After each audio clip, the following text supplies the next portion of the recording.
Hello there students, कैसे हैं आप सब लोग। मैं मोइन पठान एक बार फिर से आप सब लोगों के सामने आप सबका स्वागत करता हूं मैं ह्यूमैनिटीज अड्डा 24/7 पर। और फ्लैश कार्ड के पार्ट नंबर 4 में आज हम लोग देखने वाले era of one party dominance के बारे में और 10 मिनट में इसको खत्म करने की कोशिश करेंगे। बहुत इंपॉर्टेंट चैप्टर है और अच्छे मार्क्स में आ रहा है। आइए स्टार्ट करते हैं। लेकिन इससे स्टार्ट करने से पहले अगर आप लोग मेरे साथ अभी तक टेलीग्राम ग्रुप पर नहीं है और आपको सारी की सारी पीडीएफ चाहिए तो मुझे मेल जरूर करना khan.ayub@adda247.com पर।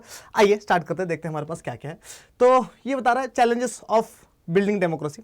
इंडिया हम लोगों ने बना दिया था चैलेंज ऑफ नेशन बिल्डिंग में। अब डेमोक्रेसी को इंप्लीमेंट करना था। लीडर्स इन मेनी कंट्रीज, बहुत सारी कंट्रीज आज़ाद हो रही थी वर्ल्ड वॉर 2 के बाद और बहुत सारी कंट्रीज के लोग जो है वो ये डिसाइड कर रहे थे कि भैया हम लोग जो है डेमोक्रेसी को अफोर्ड नहीं कर सकते, क्योंकि हमारे लिए सबसे बड़ी प्रायोरिटी जो है वो है नेशनल यूनिटी, और नेशनल यूनिटी हमारी पहली प्रायोरिटी है। और इसी वजह से इन लोगों ने इंप्लीमेंट करा अपने अपने कंट्रीज में नॉन डेमोक्रेटिक रूल। कहीं पर कम्युनिस्ट रूल आया, कहीं पर non democratic rules, military rule वगैरह आ गए, एक्सेट्रा एक्सेट्रा। ठीक है, आगे बात करें अगर हम लोग what was the situation in India, India की सिचुएशन कैसी थी, तो ये बोला कि इंडिया की सिचुएशन ज़्यादा अलग नहीं थी, है ना, बहुत ज़्यादा डिफरेंट नहीं थी। Our leaders decided to adopt live democracy. ठीक है, तो हमारे लीडर्स ने क्या डिसाइड किया कि भैया देखो ऐसा है, हम लोगों ने पूरा के पूरा नेशनल स्ट्रगल, नेशनल मूवमेंट इसलिए लड़ा था क्योंकि हम लोग आज़ाद होने के बाद डेमोक्रेटिक गवर्नमेंट चलाएंगे। ठीक है, तो हम लोगों ने कहा कि हम लोग सिर्फ डेमोक्रेसी को अडॉप्ट नहीं करेंगे बल्कि उसको जिएंगे। ठीक है, freedom struggle was committed to democracy. और हमारे लीडर्स पॉलिटिक्स को प्रॉब्लम की तरह नहीं देखते थे बल्कि एक रास्ते की तरह देखते थे कि हम लोग किस तरीके से पॉलिटिक्स के थ्रू प्रॉब्लम्स को सॉल्व कर सकते हैं। आगे आते आगे क्या बता रहा है, डेमोक्रेसी लाने के लिए इलेक्शंस इंपॉर्टेंट थे, है ना। तो ये क्या बता रहा है, there was a need to install the first democratic elected government. तो सबसे पहले इलेक्टेड गवर्नमेंट की हम लोगों को अब जरूरत पड़ रही थी। लेकिन कैसे आएगा ये, है ना, इलेक्शंस करवाने पड़ेंगे और इलेक्शंस के लिए हमें चाहिए इलेक्शन कमीशन ऑफ इंडिया। और इलेक्शन कमीशन ऑफ इंडिया के बारे में लिखा हुआ है article number 324 of the Indian constitution में।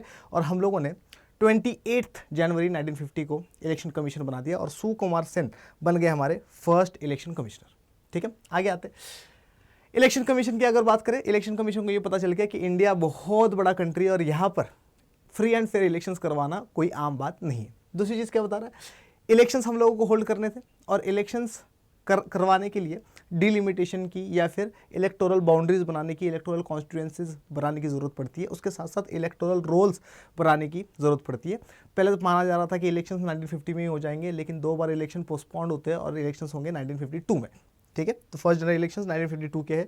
बोथ दिस टास्क टूक अ लॉट ऑफ टाइम। तो इलेक्टोरल कॉन्स्टिट्यूएंसीज बनाने में और इलेक्टोरल रोल्स बनाने में बहुत ज़्यादा टाइम लग गया था। आगे आते चैलेंजेस क्या थे इलेक्शन कमीशन के सामने। सबसे बड़ा चैलेंज ये था कि आज तक इतना बड़ा इलेक्शंस हुआ ही नहीं था पूरे की पूरे दुनिया में, कोई एग्जांपल ही नहीं था कि इतना बड़ा इलेक्शंस कैसे करवाए।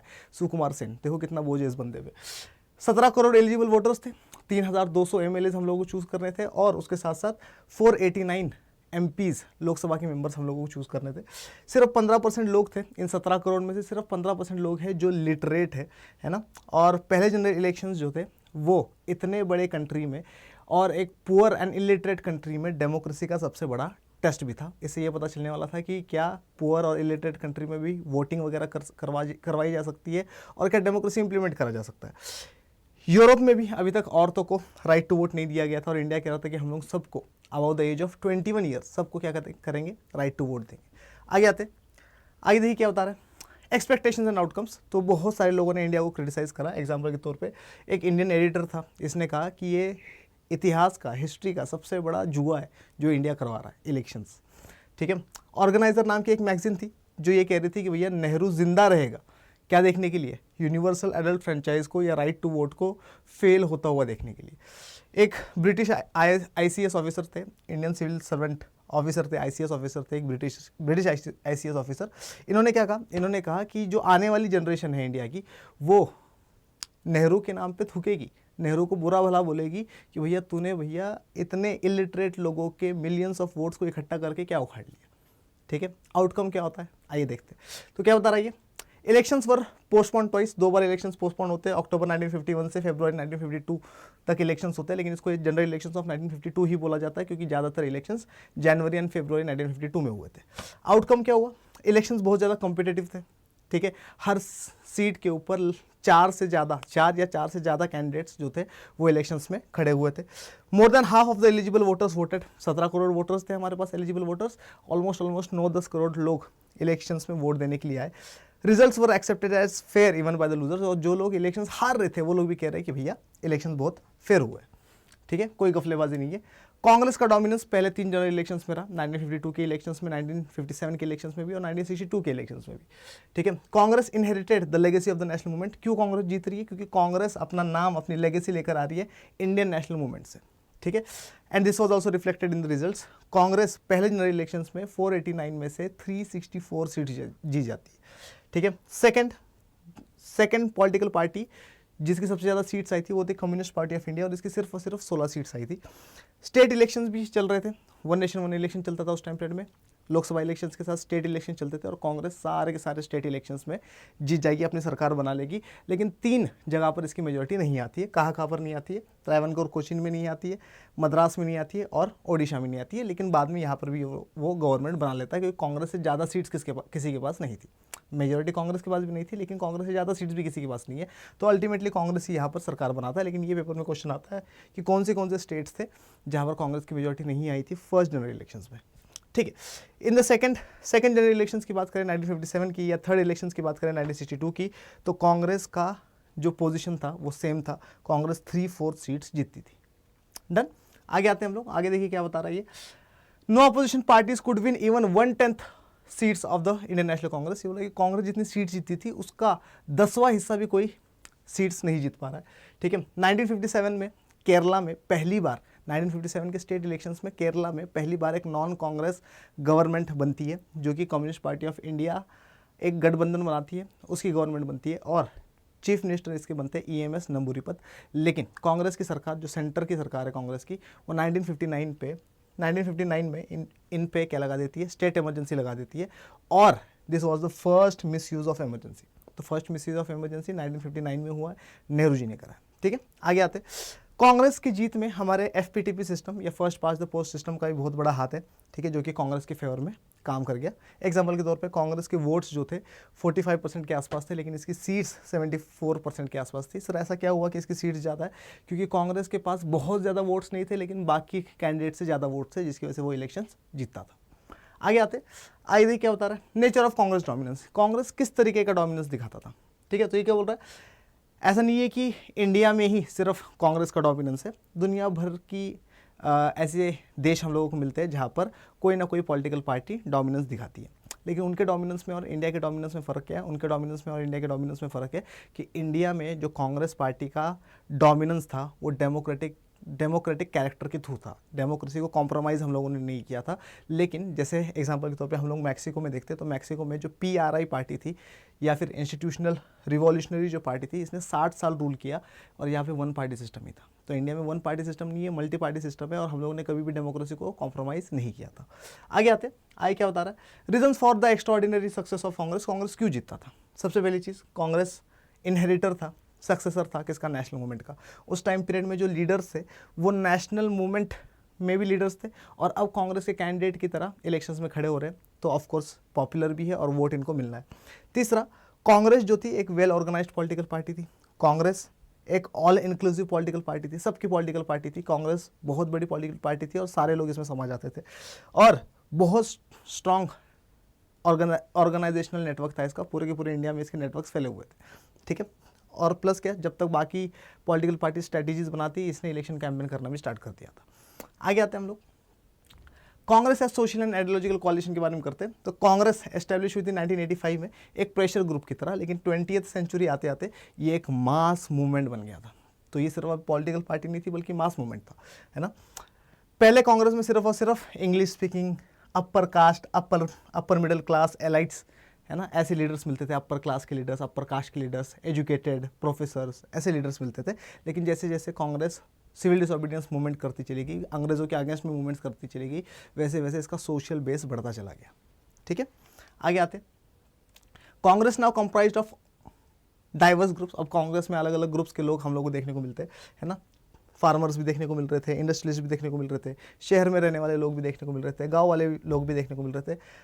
वर्कर्स भी देखने को मिल रहे थे, ओनर्स भी देखने को मिल रहे थे, और मिडल, अपर, लोअर क्लास के और कास्ट के लोग भी हम लोगों को यहाँ पर देखने को मिलते थे कांग्रेस में। All found space in Congress, और कांग्रेस में सब लोग समा जाते थे। और इसी वजह से लीडरशिप में भी चेंज आया। क्या लीडरशिप में चेंज आया कि अब सिर्फ इंग्लिश स्पीकिंग लीडर्स नहीं है कांग्रेस में, बल्कि अब एग्रीकल्चरल बेस्ड लीडर्स जैसे कि सरदार वल्लभ भाई पटेल, राजेंद्र प्रसाद जैसे लीडर्स भी हम लोग को देखने को मिलते हैं। और इंडिपेंडेंस आते आते 1947 आते आते कांग्रेस जो है वो एक रेनबो लाइक कोalition बन गया था। ठीक है, आगे आते हैं हम लोग। आगे देखिए क्या बता रहा है, आइडियोलॉजिकल कोalition। क्या कांग्रेस एक आइडियोलॉजिकल कोalition भी था? हाँ, कांग्रेस एक आइडियोलॉजिकल कोalition भी था, क्योंकि इसमें रिवॉल्यूशनरी लोग भी थे, है ना। रिवॉल्यूशनरी मतलब वो लोग जो वायलेंस के थ्रू आज़ादी चाहते थे, ऐसे लोग भी थे। पैसिफिस्ट भी थे, है ना, नॉन वायलेंस वाले लोग भी थे। कंजर्वेटिव भी थे, पुरानी सोच वाले भी लोग थे, और रेडिकल लोग भी थे। रेडिकल मतलब ऐसे लोग जो लॉजिकली सोचते। एक्सट्रीमिस्ट भी थे, मॉडरेटर्स भी थे, राइट आइडियोलॉजी वाले भी है, लेफ्ट आइडियोलॉजी वाले भी है, सेंटर राइट वाले भी है, सेंटर वाले भी है, सेंटर लेफ्ट वाले भी है। तो हर तरीके की आइडियोलॉजीज हम लोगों को कांग्रेस में देखने को मिलती है। चलिए आगे देखते हैं, आगे क्या बता रहा है। Tolerance and management of factions के बारे में बात करते हैं। फैक्शंस का मतलब होता है group with in a group. तो कांग्रेस एक बहुत बड़ा ग्रुप था, और इसके अंदर बहुत सारे अलग अलग ग्रुप्स बने हुए थे। क्या बता रहे, कोalition लाइक कैरेक्टर। कांग्रेस का जो कोalition लाइक कैरेक्टर था, एक गठबंधन की तरह जो कैरेक्टर था, वो इसको अनयूजुअल स्ट्रेंथ देता था, बहुत ज़्यादा स्ट्रेंथ देता था। अ कोalition accommodates all who joins it. ठीक है, तो एक गठबंधन क्या करता है, सब लोगों को अपने अंदर संभाल लेता है जो भी उसको ज्वाइन करता है, और इसी वजह से बैलेंस बनाए रखता है वो गठबंधन, है ना। तो कांग्रेस, क्योंकि इसके अंदर बहुत सारे अलग अलग फैक्शंस थे, बहुत सारे अलग अलग ग्रुप्स थे, तो कोई एक्सट्रीम पोजीशन नहीं लेता था और बैलेंस बना के चलता था। ठीक है, आगे आते हैं हम लोग। सेकंड पॉइंट क्या बता रहा है, in a party that has the nature of coalition there is a greater tolerance of internal differences. ठीक है, अब कांग्रेस में अलग अलग तरीके के फैक्शंस है ना, राइट आइडियोलॉजी वाले लोग भी है, लेफ्ट आइडियोलॉजी वाले लोग भी है, इस वजह से इसमें टॉलरेंस भी ज़्यादा है। इवन इफ अ ग्रुप, अगर कोई ग्रुप खुश भी नहीं होता था कांग्रेस से, फिर भी क्या करता था, वो कांग्रेस को छोड़ के नहीं जाता था, कांग्रेस में ही रहता था और दूसरे ग्रुप से लड़ाई करता था। ठीक है, देखो क्या बता रहा है आगे। The Congress party tolerated and encourage various factions. और कांग्रेस पार्टी सारे ग्रुप्स को टॉलरेट भी करती थी और सबको एनकरेज भी करती थी कि और बेहतर तरीके से काम करो। Internal factionalism became the strength of Indian National Congress. और यही जो इंटरनल फैक्शनलिज्म था कांग्रेस का स्ट्रेंथ बनता है। The system of factions functioned as a balancing mechanism within the Congress. और बहुत सारे अलग अलग फैक्शंस रहने की वजह से ये बैलेंसिंग मैकेनिज्म की तरह काम करता था कांग्रेस के लिए। पॉलिटिकल कंपटीशन की अगर हम लोग बात करें तो पॉलिटिकल कंपटीशन जो है कांग्रेस के अंदर ही चल रहा है। ठीक है, अलग अलग ग्रुप्स आपस में ही लड़ रहे हैं। तो हम लोग ये कह सकते हैं कि पहले डिकेड में इलेक्टोरल कंपटीशन के कांग्रेस रूलिंग पार्टी की तरह भी काम कर रही है और अपोजिशन की तरह भी काम कर रही है। ठीक है, आगे आते, आगे देखिए क्या बता रहा है। Emergence of opposition parties. उस टाइम पीरियड में बहुत सारी अपोजिशन पार्टीज थी। भारतीय जनसंघ थी हमारे पास, उस टाइम पीरियड में हमारे पास सोशलिस्ट पार्टी जैसी पॉलिटिकल पार्टी थी, बाद में स्वतंत्र पार्टी वगैरह भी बनेगी। तो बहुत सारे हमारे पास पॉलिटिकल पार्टीज थी। India had a large number of diverse and vibrant opposition parties. They got only a token representation. लेकिन इन लोगों को बहुत टोकन रिप्रेजेंटेशन, यानी कि थोड़ी बहुत सीट्स इन लोगों को मिलती थी, लेकिन इनका रहना बहुत इंपॉर्टेंट था। क्यों इंपॉर्टेंट था? But their presence was crucial to maintain the democratic character of the system.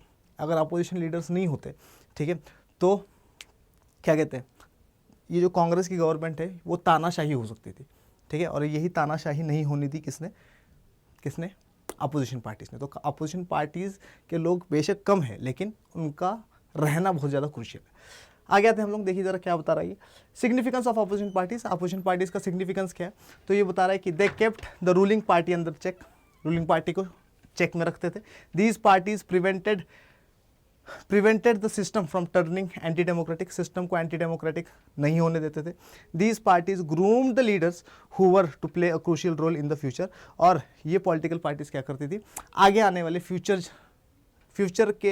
Generation में जो हमारे लीडर्स थे उनको ग्रूम कर रही थी। एग्जाम्पल इसका बहुत अच्छा है, क्या? अटल बिहारी वाजपेयी। तो अटल बिहारी वाजपेयी इस टाइम पीरियड में अपोजिशन में रहेंगे, लेकिन आने वाले टाइम पीरियड में प्राइम मिनिस्टर भी बनने वाले। लास्ट टॉपिक हमारा क्या है? Relation between ruling and opposition parties. तो रूलिंग पार्टी और अपोजिशन पार्टी के बीच में का हम लोग रिलेशन देखते हैं कि उस टाइम पीरियड में कैसा था। तो रूलिंग पार्टी और अपोजिशन पार्टी यानी कि कांग्रेस और अपोजिशन पार्टीज के बीच में म्यूचुअल रिस्पेक्ट थी, बहुत ज़्यादा रिस्पेक्ट करते थे एक दूसरे की। अगर हम लोग इंटरिम गवर्नमेंट की बात करें, पहली गवर्नमेंट बनने से पहले की इंटरिम गवर्नमेंट, या फिर फर्स्ट गवर्नमेंट की बात करें जो कि 1952 में बनी थी, इन दोनों में अपोजिशन लीडर्स भी थे। जैसे डॉक्टर बी.आर. अम्बेडकर थे, जैसे कौन, श्यामा प्रसाद मुखर्जी थे कैबिनेट में। ठीक है, और जयप्रकाश नारायण को भी जवाहरलाल नेहरू ने इनवाइट किया था, लेकिन जयप्रकाश नारायण कांग्रेस के साथ आते नहीं, मतलब गवर्नमेंट ज्वाइन नहीं करते और 1955 में क्या करते हैं, पॉलिटिक्स भी छोड़ देते हैं। ठीक है, चलिए आशा करता हूँ ये वाला वीडियो भी आप लोगों को बहुत बहुत बहुत बहुत बहुत ज़्यादा पसंद आया होगा। पसंद आया है तो इसको लाइक करिए, शेयर करिए, अपने दोस्तों को दिखाइए, मुझे दिखाइए। बहुत बहुत बहुत बहुत बहुत सारा प्यार। मिलते हैं अपन अगली वीडियो में, तब तक के लिए मोइन पठान आप सबसे कहता है जय हिंद।